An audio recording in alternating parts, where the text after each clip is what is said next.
All right, so let's get back to I this. come with questions. Go ahead. 170 calories. This is oil. Talk about, like what you could do during the day. That's easy. This is 170 calories of oil, right? I mean, I know that we know the whole calorie thing, right? People count calories all the time. Intake is supposed to equal. No, good. Okay. Well, I know that, but that's like that's a paradigm that people participate in. And it's a reality. They calories in, calories out. It's the antiquated way of losing weight, but a really great. Well, hi. But a really great way of keeping it into perspective in terms of eating a healthy diet is to eat calorie dilute things. So here's 170 calories of pistachios. Here's 100, and this is like not even all the way full. It's like 3/4 of the way full. Here's 100, not even, maybe half. Here's 170 calories of walnuts, and here's 170 calories of vegetables. Both bags together, okay? So if you take this to work with you with some salad dressing on it and just munch on it through the day, you're not gonna be hungry to go out to lunch. You're gonna be getting a ridiculous amount of water in this, and nutrients, vitamins, minerals. I see, very good. What do you have today? Okay, hey, progress, right? You It's got a all gold about going star up. for him? I feel like we're in nursery school. So, but I thought that this was a really great illustration because it shows like you can put this on this and you just double. It's not a lot, right? Like you put so much salad dressing on things or you cook with oil all the time, and what does that actually look like? Like it's a really dense thing. So eating calorie dilute substances will fill you up like crazy, keep you hydrated, keep your systems going regularly, and take care of a lot of the things that you just said that you wanted to take care Yeah. of. Okay, so Okay. I wanted to, Roz had asked me something over a couple weeks ago about, maybe it was oatmeal. What can she replace oatmeal with or something? And I said it's our go-to. You want to check out some strawberries? We have chia seed pudding. Chia seed pudding. Has anybody heard of it? I eat it all the time. Great, okay, so what, no? Never had it. I've never had it. Okay, well, I'm gonna I'm make telling it you, for it's so good. you. What? Listen, Tanya has a question. and sugar. Yeah, what's wrong with oatmeal? Yeah, we were huge on oatmeal for a while. I was like, oatmeal, yeah, oatmeal is great, you know. Because it's heavily treated with glyphosate. And as you No, see in a I minute, you'll get a really quick rundown on GMOs and Oats glyphosate in a are, little they're speech. heavily sprayed, especially like before their harvest, so it, So if you do eat it, you have to have organic. It has to be Organic, yeah, yeah. Yeah. So, for my family, and this is the recipe that I wrote up there, but I like it because you can stick it in the fridge and have it all week long. I would advise adding some milk to it though, because it becomes like mortar. it keeps thickening. It Almond keeps milk? thickening. Almond milk? If you're gonna do almond milk, definitely do organic. Okay. What other milk would you use? I'm using coconut, Coconut milk? all okay. organic I see. coconut milk, unsweetened. Almond milk is wonderful, I love it. If I go to Whole Foods, I'll buy it because they have organic there. Almonds, if you Google now, what is the number one treated thing that they found glyphosate in, it is almonds. Wow, really? We're supposed Organic to, soy. men are supposed to have soy. supposed to have soy, right? Okay, so that's not true. A lot of things work as endocrine disruptors in your body, including pesticides, herbicides, fungicides, and insecticides. That was one of the marketing ploys used against the natural food world, was that soy is an endocrine disruptor because the molecules resemble estrogens. But again, if you're eating a natural balanced diet, I mean, we don't have milk every day. Once you get out of the whole dairy, I have to have dairy, 4 times a day thing or whatever the heck it is because it's the only place that you can get calcium in the world, which is completely not true. You don't need milk in your diet other than like, oh, I'm making chia seed pudding, or I'm gonna have it in my pancakes, or I'm gonna do this. Like, we don't have cups of milk anymore, so Chia you can seeds totally have soy. have, Yeah, chia I seeds mostly have, don't I did a Organic. little research just to refresh my memory, but they have 1 ounce of chia seeds has 20% of your recommended daily allowance of calcium. Calcium. Wow. Yes. That's good. Wow. It's also very high in protein, high in fiber. and your fatty acids, your Omega-3s. Yeah. So I'm just gonna do a base right now, ready? So a cup of chia seeds to 4 cups of milk, 4 to 5 cups of milk. So you can titrate that down or up depending on the volume that you wanna make. Add your dry ingredients now because it's super difficult to, and like spices are medicine. So, you know, if something calls for like a teaspoon of garlic, I'm not sure that I've put like less than 10 cloves of garlic in like anything that I've cooked. I don't understand how, I'm like, can you really? Okay. I go through literally probably one of these a week. And what is it? Cinnamon. Garlic powder too. There's no garlic in the pudding, though. There's no garlic. For my children, I will do chia seeds, I will do a protein powder, chocolate protein powder, I'll do that. I'll put hemp seeds in it and I'll put flax seeds right in it. That way they don't know what they're getting. I also do that with their pancakes. Don't tell them. So we're gonna make this, I'm gonna make this, and I'm just gonna leave it here. It gels up pretty quick. Yeah, it does, right? Yep, vitamin A, zinc, phosphorus, magnesium. Antioxidants. Magnesium. I was just reading a big article about. That'll help you sleep. That'll help you. Huh? What is it? So legit, My husband listens to me now. This is it. that's it. And what is that? That's it, I'm just gonna leave it Oh, like it's a this. spoon. I thought it was something else you put in there. I'm just gonna leave it like this and let it gel up, and then we'll come back to it. Oh, I'm gonna put some maple syrup in it So now. you make it the night before, and then I take some with me. That's like my breakfast, and maybe Yep. some lunch, The only one. a couple pieces of fruit, and You know what, I'm gonna start smoothie, making and that. that's about it. It's so good. That's I my like to lunch. add a little bit of chopped nuts Hmm. on it, just to add a little crunch. Yep. Yeah, Now, you if can you put don't want some, cinnamon, don't. yeah, some, If this you is don't wanna use maple syrup, you can use Stevia, stevia. yeah. granola clusters. Yes. I put protein powder in it, that's like a chocolate protein powder or vanilla. I used to do that all the time. These are grain-free banana nut butter clusters that you can put I in get there. you. 4 grams of protein right in this, and Milled. So right, I put my hemp seeds this morning because had the kids all A ate third this of a this morning cup. for breakfast. I milled them in just a coffee a grinder. third of a cup of this will have an additional Yeah, the 4 West grams of Coast same protein. Yeah, Isn't there a lot of fat in cheese seeds? but it's Instead of healthy. already It's, loaded. you're not talking about like saturated I'm gonna ask trans them fats. for trouble. Avocado, chia seeds, flax seeds, yes, like they're calorically dense. But again, if you are not eating fried food, like that's the bad fat. Butter, you know, in moderation, like these things in a balanced diet are a very good thing. I try to eat flax seeds or avocado or coconut oil like on a daily basis. Fat is fuel for your brain. It's what your brain is. We've evolved so far in our heads because of introducing, honestly, it was animal fats into our diet, like, you know, so says anthropology. So you definitely need fats. Your liver needs fats, every bit of you needs fats.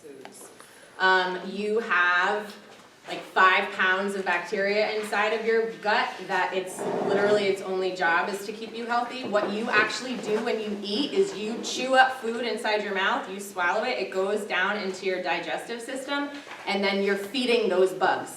Those bugs are then processing that food and excreting the chemicals that your body needs and requires for health. So if you don't feed them the proper things, then you're sick, right? That's how that goes. If you feed them the proper things, then they take care of you and they do their job properly. Otherwise, I mean, processed foods, things that are high in sugar, you're actually feeding the bad bugs, and then they take over and the good bugs die, and you know, there's like a war inside of you, and it's like, you know, comes out as gas and bloating and cancers and leaky gut and all that stuff. So that's actually mechanically what's happening when you eat food. You are eating to feed the bugs. So if What are you saying you about fermented? fermented food, Like- sauerkraut, kimchi, tempeh, kombucha, it's not on there. It's the only thing that's not on there that's missing from there. That's So a good thing. It's amazing. Pickled, anything. Oh, I love Anything pickles. Beets. I love Any, pickles. right. So if you're going Oh, you should try it. you need to try it. Maybe I'll bring a bunch of fermented stuff next time. Bring the pie. Bring- Bring the pie. You got a fermented pie? No, I can make some like Powerball, like mini pies. So you're not, when you take probiotics or fermented foods, for example, you're not taking them to replace the bacteria in your gut. They're actually, it's just kind of going through you. You're just aiding in the digestion of things. Those bacteria in the fermented cabbage, which will turn into sauerkraut, is not like it's staying inside your gut forever and ever and ever. It's transient. It moves through you, but it completely. It's like liquid gold for those guys. Like it's amazing. Do supplements work?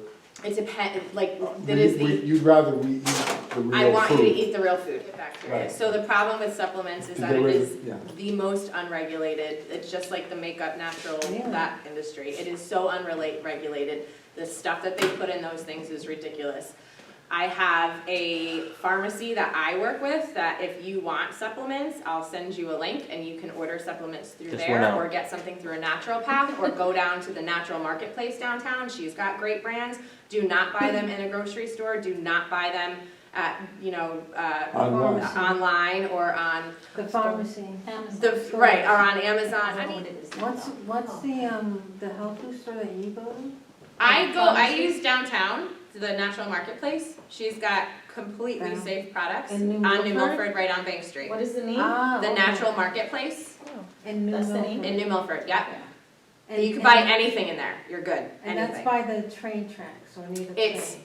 Yes, if you are standing on the train tracks looking up towards the town hall, it's up Bank Street on the left. It's Okay. just north of the movie theater. Okay, You can gotcha. buy anything in there. I use Chamomile a is company, what? Chamomile's pretty good. And chamomile, oh, Chamomile's go to great. chamomile too, Yeah. yeah, absolutely. So, God works in mysterious ways. I was in the car the other, last week, and I'm part of a Patriot type of message thread on Facebook. It's like the only thing that I was associated with on Facebook up until now. And there was a farm guy that came on, and he was talking about needing support for local agriculture and infrastructure down at the town council meeting that night, and he wanted to know if anybody could come down and speak, and my spirit was like, "Bah!" And I was like, okay, sure. I really knew nothing necessarily about what his proposal or stances were, but I knew that I needed to go, so I called Martin and I said, hey, we're gonna go talk tonight. She sprung it on me at like 3 o'clock, and she's like, you're gonna talk too. I'm like, okay, well, I'm trying to get something together. So I felt so bad. He is such a great speaker and super passionate. When he has more than a half an hour to put something together, he nailed We're it. not gonna show, well, I mean, we're gonna just show Martin, you did Ashley's. great. What's that? He did. Oh, you You saw did it? great. You did great. Everybody saw. So we're gonna show you this really quick. It gives you it gives you a really great, just really fast synopsis on GMOs and why you need to stay away from them. My name is Ashley Rousseau. I also live at 39 Mistle Drive. I am a mother of 4. I'm a retired nurse and a retired emergency medical worker. Now I work as a functional nutrition and lifestyle medicine practitioner, and I want to talk to you about chronic disease.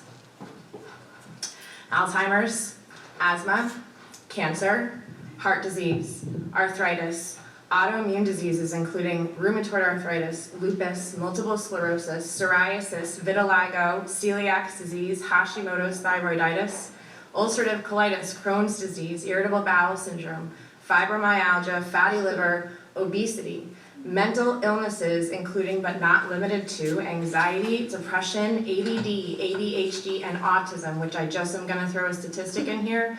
In 1975, 1 in 5,000 children had an autism diagnosis. In 2018, that was increased to 1 in 36. By 2035, it will be 1 in 3.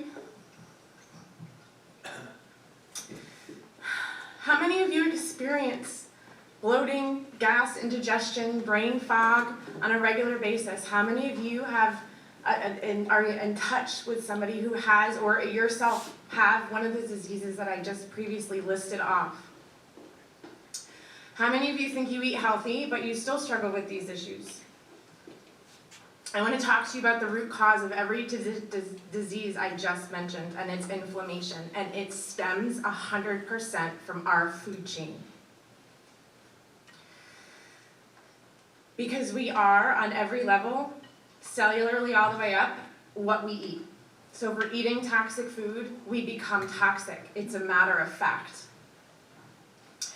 I'm sure many of you have heard of the term leaky gut.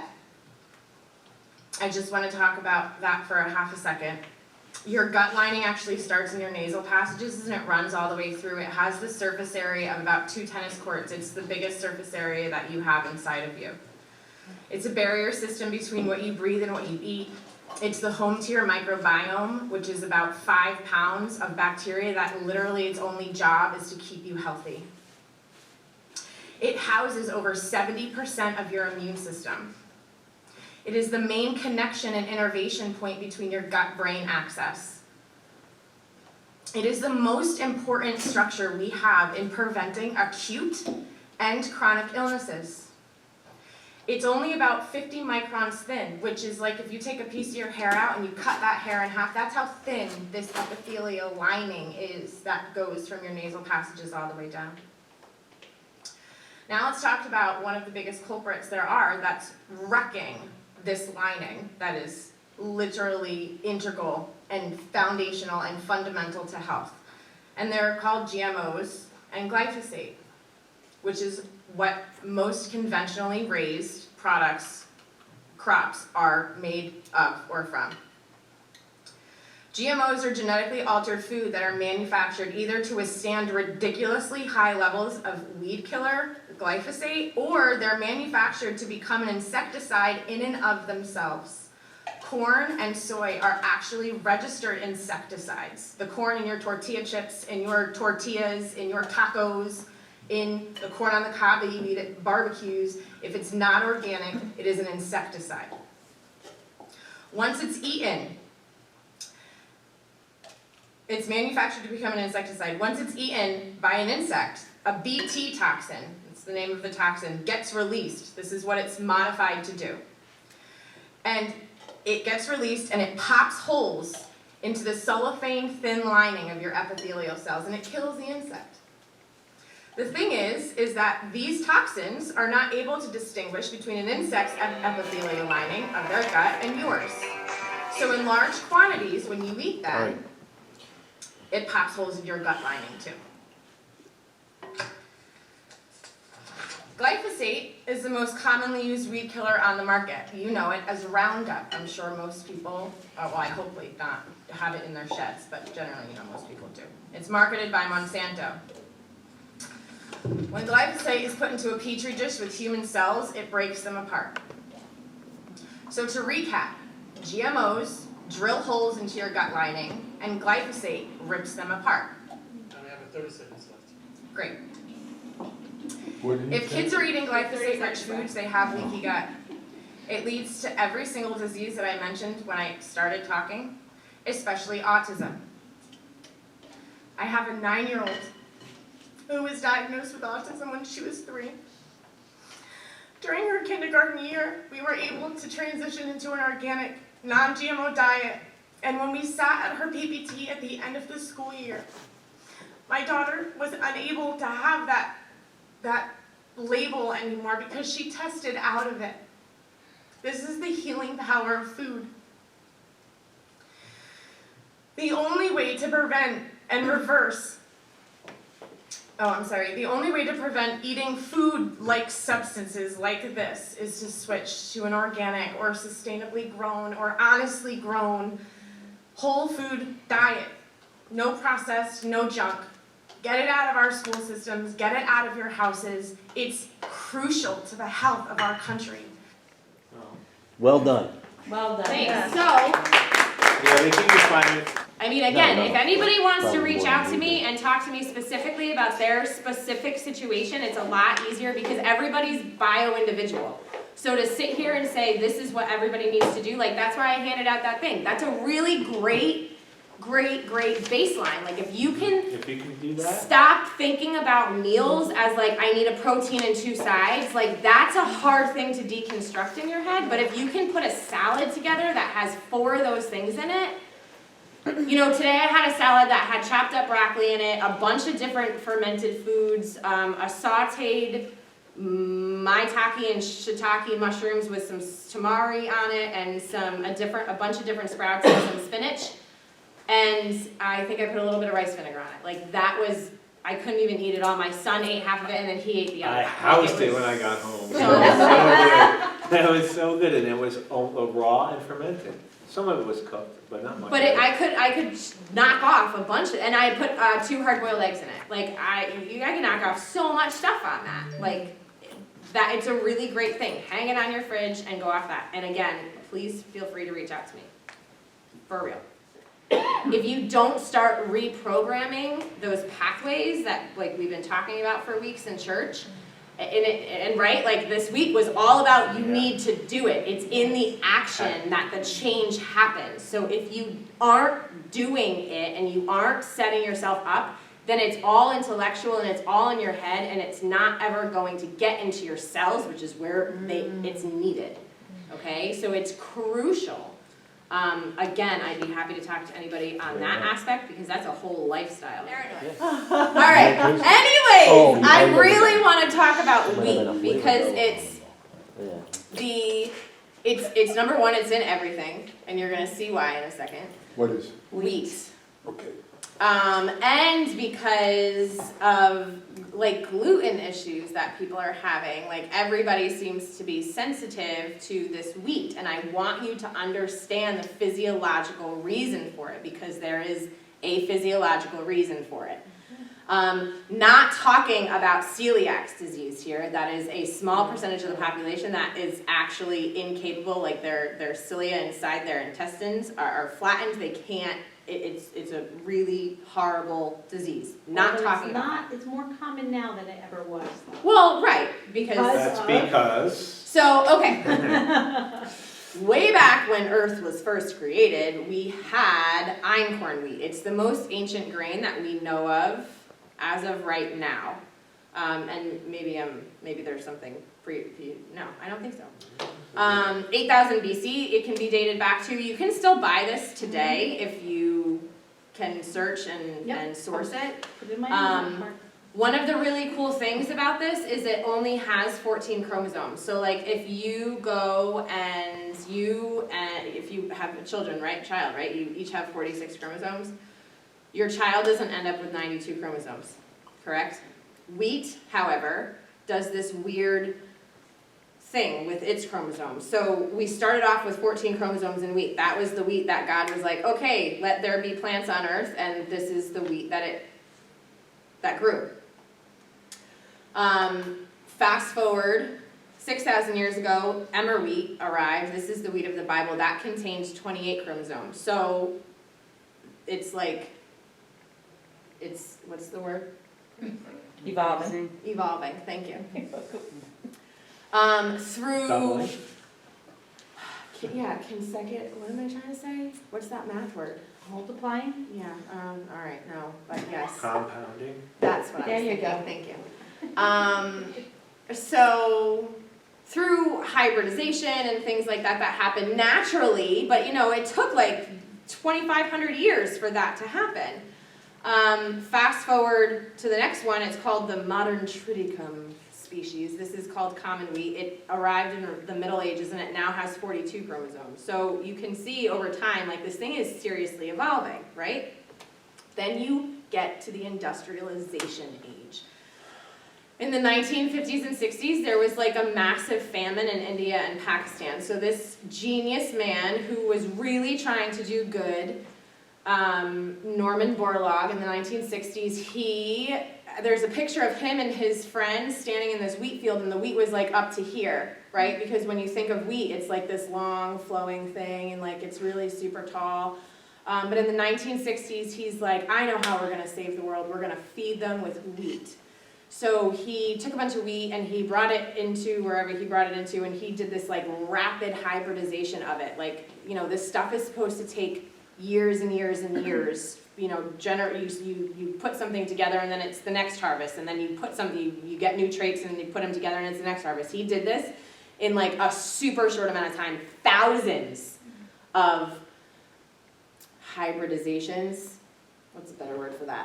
Thousands of genetic modifications of the wheat. So he took all of the best qualities of it. He created this high yield semi-dwarf strain. So now it's short, it has a really big like puffy top.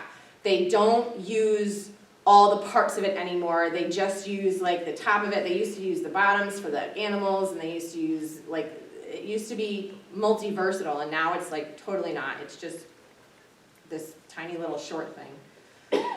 It did. They brought it over to India and Pakistan, and it reversed the famine. He is a double, I believe, Nobel laureate because of this. So it did a lot of good, but it created a market for a monoculture type of agricultural system, which is what we have now. So it completely has changed the way that we do farming, because now it's like a field of one crop, and it's that same crop over and over and over again, and there's no regenerative soil treatments and stuff like that. We can get into that another time, but it's necessary to have healthy food. So that this wheat took over the competition because it was high yield. They can grow like 10 times more than they normally could on a smaller acre of lot, and it kicked out all the other types of competition. So this really intelligent man is the, anybody heard of the book The Wheat Belly? Yeah. He's the author. This went on farther. This he's talking about in here, why I stick wheat in the genetically modified category. Okay, so this is what he's going to be This is an explaining. example of something that's sold widely, grown widely, in about 1 million acres now in the Pacific Northwest, called Clearfield wheat. Let me tell you what Clearfield wheat is. It is a semi-dwarf strain of wheat, so it's just like the stuff that Orlot came up with, but they did some things to it. They exposed the seeds and embryos to a chemical called sodium azide, which is an industrial toxin. Let me tell you about sodium azide. There have been instances of accidental human ingestion. The poison control people say, if you witness an accidental ingestion, don't offer that person CPR. In effect, let them die. Because if you offer them CPR, you're going to die too. And if the victim vomits, don't throw the vomit in the sink, because it may explode. And that has actually happened.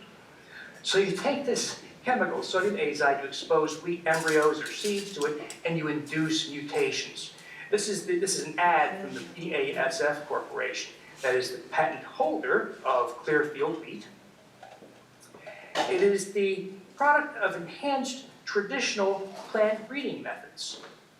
So what they've done here is they said, hey, our Clearfield, now grown on 1 million acres in the Pacific Northwest of the US, is not the product of that nasty genetic modification business. We only use enhanced traditional breeding methods. Okay? So this is the game. This is the game that agribusiness has been playing with you. That, yeah, wheat is not genetically modified. That's true. In the language of genetics, no gene splicing techniques were used to insert or remove a gene. Instead, these other techniques, like multiple crossings, back crossings, embryo rescue, chemical mutagenesis, that's what this is called, the purposeful induction of mutations using chemicals, gamma mutagenesis, high-dose X-ray mutagenesis. This is using gamma rays and X-ray to induce mutations. These are the techniques used that predate modern genetic modification. Very imprecise, crude, unpredictable techniques that are far worse than modern genetic modification. So I'm no defender of genetic modification, but the techniques of genetic modification are actually a substantial improvement over the techniques used to generate a lot of the older crops, including 40 years of wheat.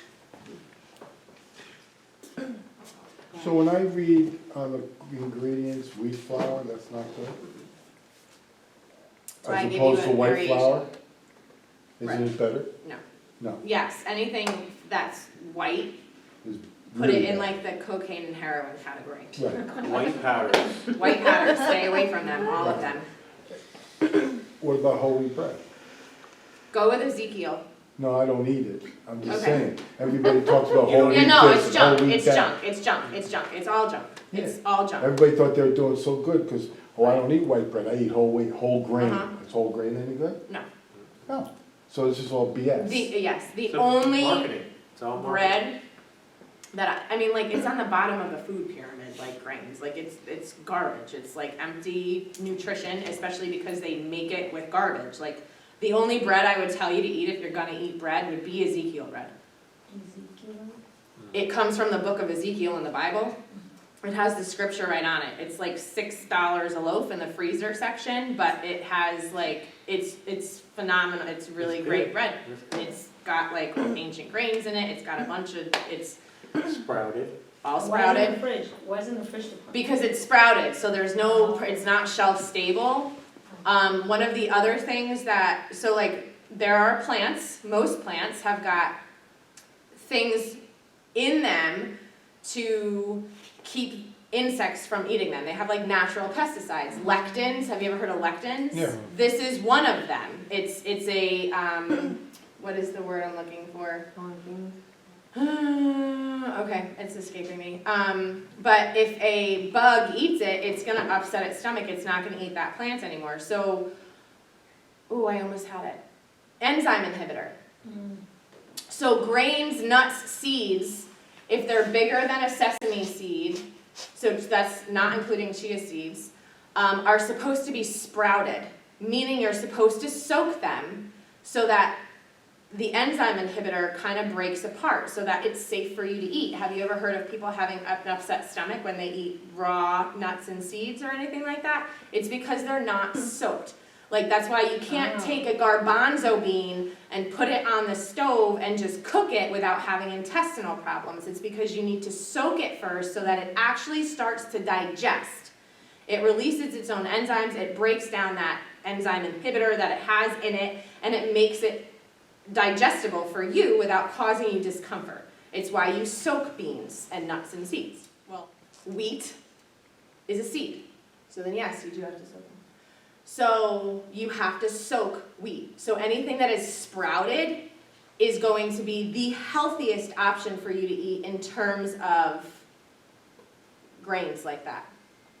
They need to be sprouted. For optimum nutrition, for no GI discomfort, and if you're looking to eat properly, that's how you're supposed to eat them. So bread that's not sprouted is not, it's fake. It's garbage. That's why There's it no could sit on point the in shelf it. for. And that's why it can sit on the weeks. shelf, because nuts and seeds have to be refrigerated or else they go rancid. But if it's organic, it's okay, but it's just not healthy. Like, it's not that it's not healthy, it's not giving you the nutrition, right? Like, there is organic breads that I buy Mhm. Right. for the kids, but you're saying. Yeah, kids are really difficult. My daughter yelled at me the other day. She's like, "Can you just buy Dave's? What is it called? Dave's Dave's Killer Bread. bread." Dave's Killer Yeah, Bread. I'm like, because it's not. And again, like that's my brain being like super black and white. Like, no, you're not supposed to eat that. So why even bother? Yeah, I get it. That I'm gonna leave that up to personal choice. So No GMO. yeah, right. So say it with me. So does anybody have any questions on GMOs? I know we kind of like beat it into the ground, but I wanted to cover like the whole gamut of what it means. So please, when you go to the grocery store, one of the biggest things that you can do for your health from now on is to buy organic. And now you 100% understand why, right? Principle 3, because we are basing this off of 3 principles. Eat food as they're designed to be. Second principle, don't eat food.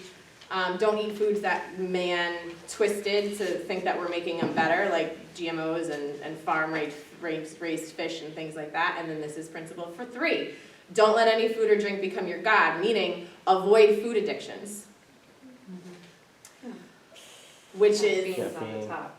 It's a tough one. right, Yeah, right? I mean, that, like, I have green tea. It's like, I have to. That's not anything that I can give up right now just because of my lifestyle. But, That's what I've been drinking now instead of coffee. I've been trying to do the green tea. it's There's got a a lot. lot of antioxidants in it. It's got more caffeine in it than coffee. So fat, sugar, salt, alcohol, drugs, tobacco. For perspective, what is an addiction? This is a really cool word. It's a biopsychosocial disorder characterized by compulsive engagement in rewarding stimuli despite knowing adverse consequences.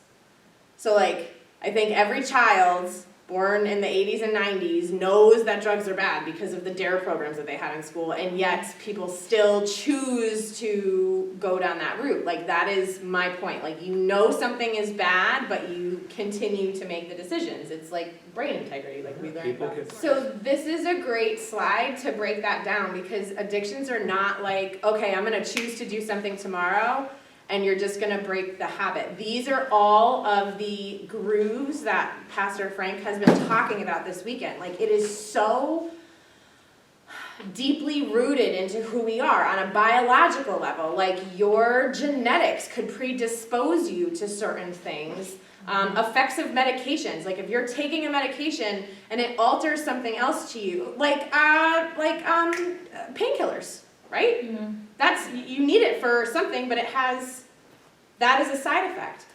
Fight or flight response. This is like if you were born and raised in a really chaos-filled lifestyle, that's something that gets ingrained into who you are, and you feel comfortable in those situations, so you're gonna seek out subconsciously that type of environment when you get older. That is a biological response, but it's an addiction. Psychological things like memories, perceptions of life. Here's a really good one. When I got pregnant with my first child, it was my perception that pregnant women were allowed to eat whatever they wanted, and it didn't matter. Pickles, ice cream, this sounded wonderful to me. So I was off the ambulance from 20 weeks on because I had gotten kicked in the stomach, and I'm like, that's it, I'm done.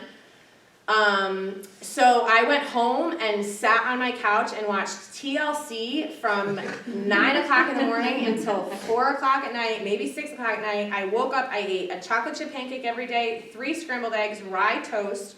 For lunch, I would probably have a sleeve of Oreos, an orange soda, and Cheetos, and I gained 70 pounds during that pregnancy. How many gallons of milk? Oh, gallons of milk. Like, I would go to Gallons of Walmart, and by the time I got up to the checkout line, it was like half gone, like by the gallon. Like, so, but that was a psychological thing, and my midwives were like, why are you doing this? And I'm like, well, because I'm pregnant. Like, what do you mean? Like, that, it made sense to me. Social, cultural traditions. I remember Martin, when we first got together, I don't remember what holiday it was, but he was having this fight with me that Christmas. he couldn't eat, Christmas he couldn't Eve. eat meat on Christmas. It was like we were going somewhere and they Christmas had a Eve. You huge, don't do like, meat on Christmas Eve. We do. but I'm like, Fish. why? Oh, Fish. Oh, fish. Italians that's an do fish. Italian. She's Yeah. like, what are you talking But about? it's an Italian thing, right? So culturally, and My he was Italian like, family didn't do that, Well, it depends. I was on like, where what? you're from. I It's guess. just like Lent, No, Catholics don't eat meat on Fridays. right, so, and like, you Unless know, they get parted by the Pope. which happened, and when St. Patrick's Day What'd she say? ends on they a get a Friday, pardon he by the always Pope. gives you a Yes, dispensation. okay, that's corned beef. Yeah. So again, like and poverty, like that's a really big one, because in lower income areas, there is not Whole Foods available. It is only a bodega that has, you know, a bunch of junk, and then they are stuck in that cycle. They call them food deserts. And then they're up until 4 o'clock in the morning. Yeah. Right, on sugary food. They call them food deserts. So again, like you can see, and this isn't even a complete Venn diagram. I picked a simple one because the underlying anchors for addictions they run the gamut. Like, it is such a huge thing. It's such a huge thing. So to think, you know, it's just it's a difficult path to choose, and this is why. So give yourself grace because you have all of this going against you. Yeah. That's why it's important to, And it's a mental game, you know, it's a mental game. Like when it's like cigarettes, like the physical addiction is broken in, I think it's 2 weeks, 10 days. It's a very short time, and the physical addiction is broken. It's all the to triggers. nicotine. All the triggers that when you smoke, The mental social, game yes, goes on for yeah, years. yes, years, yeah. The oral fixations, just everything, like what do I do with my hands now? Just, and it's all mental, it's all in your head. Yeah, but the physical addiction's broken very quickly. And you'll see the same with sugars and, So are you looking for specific foods on these? yeah, so you guys wanna yell some out? Sugar, Doritos. Ice cream, cookies, milk, candy. I don't know if that's on it, oh, maybe. Components of Cheese. it. I love milk, that's one of my favorite things. Pizza. Ready? Yeah. Chocolate. Pizza, flour, cheese, chips, cookies, ice cream, french fries, cheeseburgers, soda, cake, chocolate. I love them. Why so addicting? Natural flavors, chemicals, Right, dopamine. that's it. They have been able to articulate in a lab and figure out exactly what the magic ratios are to make your brain explode when you eat certain foods. It's called the bliss point. It is a marketing processed food strategy that they program into foods so that you become addicted to them. It is their strategy. They are worried about their bottom line. They are not worried about your health whatsoever. So know that you are being fully taken advantage of when you eat these foods, period. And if that doesn't make you, that infuriates me. I'm like, nobody's gonna have control over my body and tell me what I gotta, no. They have scientists on the payroll, like a whole fleet of them, just. and It's their why job is just McDonald's to is red and Make yellow, the food addictive. like all of it. And a lot of these big food corporations were bought up by the tobacco companies, like R.J. Reynolds and Philip Morris and stuff. They bought Kraft, they bought all these other bigger companies, and they used the same techniques they used to sell cigarettes.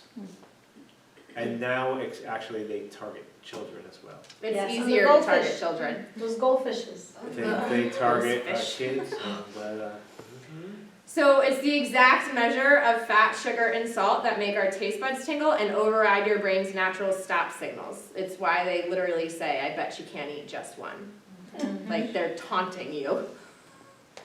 So, this was fascinating to me. The maximum should be about 2,300 milligrams. It triggers dopamine. It is a natural evolutionary thing that we have built inside of us. Dopamine and that reward circuit that we have is an evolutionary thing because we needed, again, to be able to listen to our bodies intuitively. And when we needed salt, we would steer our way towards the ocean so we could get, seaweed or whatever we needed in our diet. It's why you crave certain things. And the food industry has now completely taken advantage of that. A 14-inch pizza has 3,391 milligrams of sodium in it. One slice of cheese has got 640 milligrams. One slice of pepperoni has got 850 to 1290. One slice. What? This is pepperoni or pepperoni pizza? no pepperoni pizza. All right. So I see. sorry, yeah. It's a yeah. slice of I was cheese. like, It's under the pizza category. I knew what you meant. One slice of cheese So I pizza. can One have slice two of slices. no pepperoni pizza. And one One slice slice of cheese pizza. pizza. Yeah. I can have two slices. Yeah. Oh my God. So this is just the salt. Sugar. Maximum daily allowable for women is 6 tablespoons, You ain't right. which is about 24 grams, which if you start looking at the packages on stuff, 6 tablespoons, if you think about it, is like a lot. Like, it's like, Teaspoons. oh, what did I say? Teaspoons, yes, teaspoons. I like 6 teaspoons. That's a lot when you think of it. Like, I don't want to sit at the breakfast table and eat 6 teaspoons of sugar, but that's like, and it's 9 for men. Again, it causes a huge dopamine surge in the brain. It triggers the reward center, which is like, okay, I'm going to keep doing this because it makes me feel good. It's more addictive than opioid drugs, heroin and cocaine. Yep, it hits the same receptors in your brain that heroin and cocaine hit. Same receptors. When we worked on the ambulance, there was a drug that we used to give for heroin overdoses called Narcan. You've heard of Narcan. They still use it. Very effective, very quick. Boom, turn somebody around like that. They wake up and they're mad. They're mad because you took their high away, but they're mad and violent. And so you learn as an experienced medic, you give them just enough to keep To them get their breathing. breathing back up. Just enough to keep them breathing until you get them to the hospital. And then you can give them a little bit more, because they usually get violently ill too when they wake up, so you don't want to throw up all over your ambulance, and you gotta clean. Let the hospital deal with it. Strategic, this So- is strategic so- medicine now. Let the hospital deal with it. Ashley showed me the other day, and she's like, you're not gonna believe this. They're actually on the verge of approving Narcan as an appetite suppressant. No. That has to do with wheat, and I don't think we're gonna get to that slide tonight, we're gonna just wrap this up They're now. gonna, actually, they're talking about approving Narcan It as ha- an yeah. appetite It has to do, yes. suppressant. True story. Yes. I was like, Yeah. you're kidding me. So right?" so you could keep your junk food, we're just gonna give you another pill, Narcan in oral form, so that you can continue to eat that way, and yeah, right, so. All right, how much sugar is in your drink? Well, I don't know if you can see this. Oh yeah, I guess you Yeah. can, right? Yeah, it's it. So, right, but you know, it's like alarming. I used to be It's big on alarming. vitamin waters and stuff, like, yeah, vitamin water, you know, I'm not Loaded with drinking sugar. soda. Loaded with sugar. Yeah. But, Oh, wait, go back. Sorry. you go. This Taking is a online, picture now, oh she no, took this is a picture. online. It will be. So, I don't drink any sugary drinks, like I'll have a diet Snapple, but somebody says to me, that's bad for you too. Yeah, cause what's it sweetened with? Sugar. Again, like, Aspartame. yeah, that's a neurotoxin. Yep, and it's I carcinogen. did 2 bottles of water. Right, so again, They like, just changed the name I every get some every crazy- decade, it used Rinse all to be that out. saccharin, now it's aspartame. herbal tea or something, buy him some nice herbal tea, you can make How all about- drinks with. Well, even I that, have a whole closet full. green tea in a bottle is sweet. Get an unsweetened one, Yeah. they sell I- unsweetened. Unsweetened Yeah. green tea, I and drink once you that get some- used Is to the one it, called Citrus- Honest Tea? Yeah, Yeah, Honest Company is a good yeah, that's company. good. Yeah, you get Yeah. the That's you know, your good. taste buds adapt, and then you get True used to leaf, it. something like It's that? a little bit different at Maybe, first, yeah. but I know, I haven't Pure seen that leaf, great, pure leaf tea Okay. is actual tea, plain yeah, unsweetened just buy the tea. unsweetened. It's good. Yeah, all right. Average sugar sweetened beverage consumption by youth, ages 2 to 5, 47 gallons per year. Oh my God. For ages 12 to 19, it's 108 gallons per year. There was a guy that did a TED Talk, he came out with a wheelbarrow full of sugar cubes, he's like, this is how much sugar your kids are eating here. A wheelbarrow full, and dumped it out, it was like, Wow. oh, that's a lot of sugar. So grease is super calorie dense and completely void of nutrition, right? So like I gave you the demonstration. And if you put the 3 of these together, this is what makes that magic bliss point, right? It's why like pizza is like crap, because it hits the same things in your brain that drug does. And it makes you feel fuller faster because it's so thick and calorie dense. But again, you're being malnourished, and it gives you a false sense of satiety because you're not feeding yourself the way that you should be.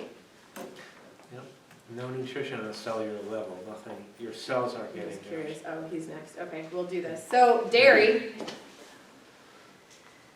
has got a protein in it called casein, and it also acts as an opiate. Its evolutionary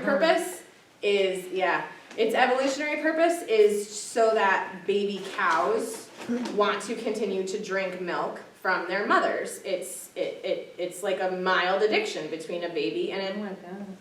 cow. So casein is a protein found in dairy. It attaches to the same brain receptors as opiate-based drugs, morphine, heroin, cocaine. It has an evolutionary purpose. I just explained it to you. Mhm. Okay. But cheese, it's the same thing, it's the same thing, you wouldn't think that it Doesn't it is. also cause cancer? It does. It is so Casein? high in sugar. Casein, we'll talk, I'm gonna do a talk down the road, you talked about the China study and T. Colin Campbell. Yeah. China study is a book he wrote, it's the largest, longest comprehensive human study of nutrition And what he did in the lab was he took casein, which is the animal protein in milk, and he was able to turn on and off cancer by increasing the casein in rats to 20% and then down to 5%. As soon as he turned it up to 20%, cancer tumors like grew like off the charts. He dropped it to 5%, the cancer decreased. Yeah, and then he was like, well, maybe it's all protein. He took plant-based protein and did the same thing. No increase or decrease, just steady line. Wow. Yeah, it was pretty amazing stuff he did. And he was originally a dairy farmer, and he had the opportunity, he's a scientist, doctor, he had the opportunity to go to the Philippines to help malnourished Filipino children and get nourished, and so he was big on protein. He's like, well, they gotta get more protein, He come to find out the children that were from more affluent families getting high protein, animal protein and stuff, had like a crazy increase in cancers, all kinds of cancers, like kids, like an 80% increase, and he tied it back to the animal protein. He was like, well, and that's what started his whole research. He's like, well, maybe this animal protein thing isn't so bad, and it like completely changed his outlook, and he did this 20-year-long study. And Cow's milk is meant to bring a baby cow and grow it into a big adult grown-up cow. It's not meant to Fast. bring a grown-up, like when I was pregnant, up into a bigger grown-up. So if you are doing that and you're giving your cells that much acceleration in terms of lactose, which is a ridiculously potent sugar, your cells are going to act like they're going to do things they're not supposed to do. Okay? If that helps. then add in all the hormones and antibiotics and Yeah, forget pus, that. the pus levels. There is an allowable pus level. And when That they they came are out, I allowed think it to was have like inside the so milk. many parts per million, the dairy industry said, no, that's way too Well, I'm low. so glad I That's don't way think too so. low, Okay. we My can't, daughter used you to can't work do at that. that. It's gotta be, Yeah. it's gotta be Half and 1,000 parts per million. That's I gross. forget what the Sorry. exact numbers Plus were. level in. Bye. All right, we're gonna watch this. It's like 2 minutes and then we're Plus done. level in your coffee. Potatoes. 60 to 70%. What do you? Oh, no, do it. The animal foods that we eat tend to be highly concentrated versions of things that we have a natural attraction to. That's why a piece of chocolate cake is more addictive than an apple, because the amount of sugar and fat that's in that cake is so concentrated, so intense, you get a much bigger dopamine release in your brain, which is the reward hormone, than you would from eating the apple itself. So, cheese averages 60 to 70% fat. When you take, 2 gallons of milk and concentrate it down to a pound of cheese, you got all those morphine-like reward compounds concentrated in that cheese. And yeah, when people eat it, they're like, this is awesome.